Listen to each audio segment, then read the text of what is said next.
question. Walang limitasyon ang impeachment court. Kaugnay ng pwede o hindi namin pwedeng pagpasahan. Pero sinupalpal siya ni Attorney Christian Monsod, isa sa mga gumawa ng 1987 Constitution. This came from them.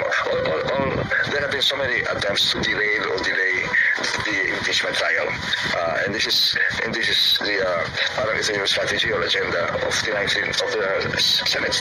Sinuportahan din ito ni Senador Coco Pimentel at ni Attorney Buko. Halatang nagmamarunong lang si Escudero para patagalin ang impeachment. Mayroong limitations, especially, di ba nag-oath kami? Kung walang limitations, di wala ng oath, di ba? And of course, there's a constitution. Yun ang absolute rule na bawal ano tawag mo doon, i-violate. Ang mga naging action and ruling ni Senate President Chis Escudero as the presiding officer of the impeachment court ay wala ko sa saligang batas yan. Ayaw mo sa saligang batas. Kapag nailapan ang articles of impeachment, dapat katilan magusin sa trial.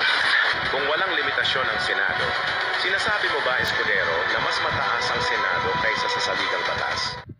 Chis Escudero, sinupalpal ng mga